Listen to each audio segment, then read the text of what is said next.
ব্রজমণ্ডল গ্রামে একজন গরিব সাধু বাবা বাস করত। জঙ্গলে নিজের কুঁড়েঘর বানিয়ে সেখানেই নিজের জীবনযাপন করতেন। জঙ্গলের মাঝে কুঁড়েঘর হওয়ার জন্যে লোকের সঙ্গে ওনার কম দেখা হতো। কিছু কাঠুরে এসে সাধু বাবার জন্যে জল খাবারের ব্যবস্থা করত। বাবা, এটা আপনার জন্যে কিছু ফল আর খাবার জিনিস এনেছি, দয়া করে এটা গ্রহণ করুন।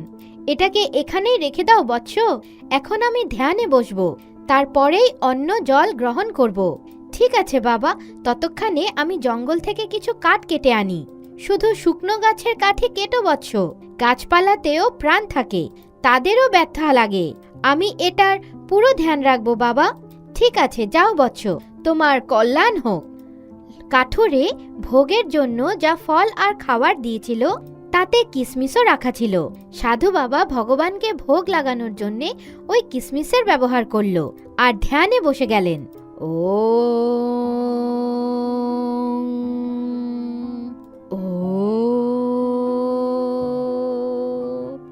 জঙ্গলে সাধু বাবার কুঁড়েঘরের পাশ দিয়েই একটা নদী বইছিল। প্রতিদিন সকালবেলা ব্রহ্মকালে সাধু বাবা স্নান করে ধ্যানে বসে যেতেন। কাঠুরেদেরকে ভোজন দেওয়ার জন্যে সাধু বাবার সঙ্গে ধ্যানে বসার আগেই দেখা করতে হতো। এই শুকনো গাছটাকে এখনই কেটে নি, একবার ভালো করে দেখে নি এই গাছটা পুরোপুরি শুকিয়ে গেছে তো।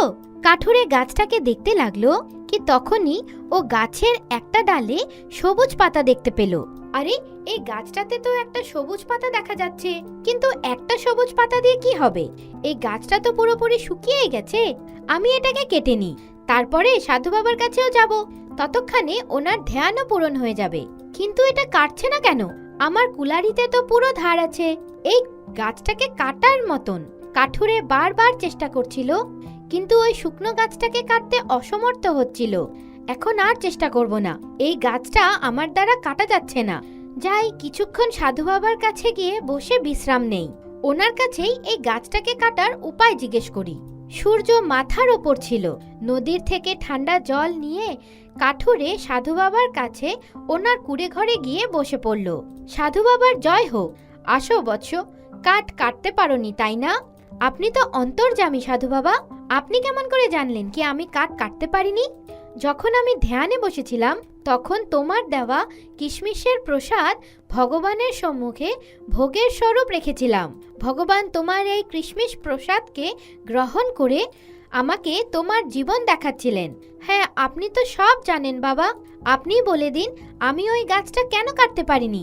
আগে তো এর থেকেও মোটা মোটা গাছ কেটেছি আমি, তুমি কাটার জন্য শুকনো গাছই বাছনি। ওই গাছটা সম্পূর্ণভাবে শুকিয়ে গেছিল বাবা। আমার আপনার দেওয়া আদেশ মনে ছিল কাঠ কাটার সময়, তুমি দেখতেই পাওনি বৎস, যেই গাছটাকে তুমি কাটছিলে ওতে একটা সবুজ পাতা এখনো বাকি ছিল, তার মানে ওই গাছটায় প্রাণ ছিল। এমন কেমন করে তুমি ওই গাছটাকে তোমার ধার কুলারি দিয়ে মারতে পারো? এর পাপ হবে তোমার। তুমি এটা অল্প জানো? বাবা, আমি দেখেছিলাম, ক্ষমা চাইছি, আমি এই কথাটা বুঝতে পারিনি। আমি ভেবেছি একটা পাতা দিয়ে কি হবে। এটা একটা ভুল হয়ে গেছে আমার দ্বারা। কি এই পাপের কোনো প্রায়শ্চিত্ত করার উপায় আছে? একটা উপায় আছে প্রায়শ্চিত্ত করার, আদেশ করুন বাবা, আমি করব প্রায়শ্চিত্ত। একটা উপায় আছে প্রায়শ্চিত্ত করার, আদেশ করুন বাবা, আমি করব প্রায়শ্চিত্ত। ভগবানকে ভোগ লাগানো এই 3টা কিশমিশের দানাকে নিয়ে ওই গাছের সামনে যাও। ঠিক আছে বাবা, তারপরে কি করব? একটা দানা কিশমিশ খাওয়ার পর ওই গাছটার ওপর তোমাকে তোমার কুলারির পেছন দিক দিয়ে একটা বাড়ি দিতে হবে। তারপর এমন করে 3টা কিশমিশের দানাকে খাওয়ার পর মোট 3 বার তোমাকে কুলারির পেছন দিক দিয়ে ওই গাছটার ওপর বাড়ি দিতে হবে। আপনার আদেশ মাথার ওপর বাবা, আমি এক্ষুনি যাচ্ছি ওই গাছটার কাছে। কাঠুরে ওই গাছটার কাছে গেল যেটাকে ও আগে কাটছিল। সাধু বাবা বলা মতে ও কিশমিশের প্রথম দানা খেলো আর কোলারির পেছন দিক দিয়ে প্রথমবার বাড়ি মারল। এটা কি উল্টো কুলারি মারার জন্যে এই গাছটার ওপর উল্টো প্রভাব পড়ছে? প্রথম বাড়িতেই আমার দেওয়া সমস্ত চোট মিটে গেল। সাধু বাবা দেওয়া কিশমিশে তো সত্যি সত্যি জাদু আছে।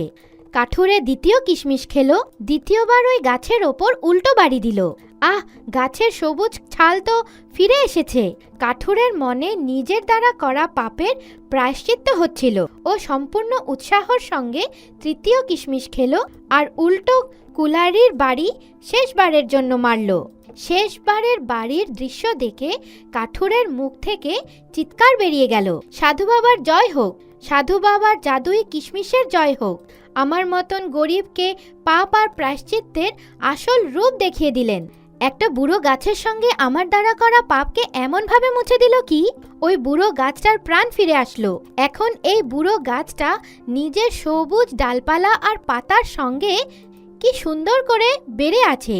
কাঠুরে দৌড়ে দৌড়ে সাধু বাবার কুঁড়েঘরের দিকে গেল আর ওনার চরণে পড়ে গেল। বাবা, আপনার অনেক অনেক ধন্যবাদ আমাকে এই পাপের থেকে মুক্তি দেওয়ার জন্যে। আমি আজকে দেখে নিলাম কি কেমন করে একটা বুড়ো গাছে প্রাণ আসতে পারে। সবসময় ভালো থেকো বৎস। এটা তোমার জন্য একটা শিক্ষা ছিল কি আজ থেকে সবুজ গাছপালার ওপর নিজের কুলারি চালাবে না। আজ্ঞে বাবা, আমি এখন থেকে সবসময় লক্ষ্য রাখবো।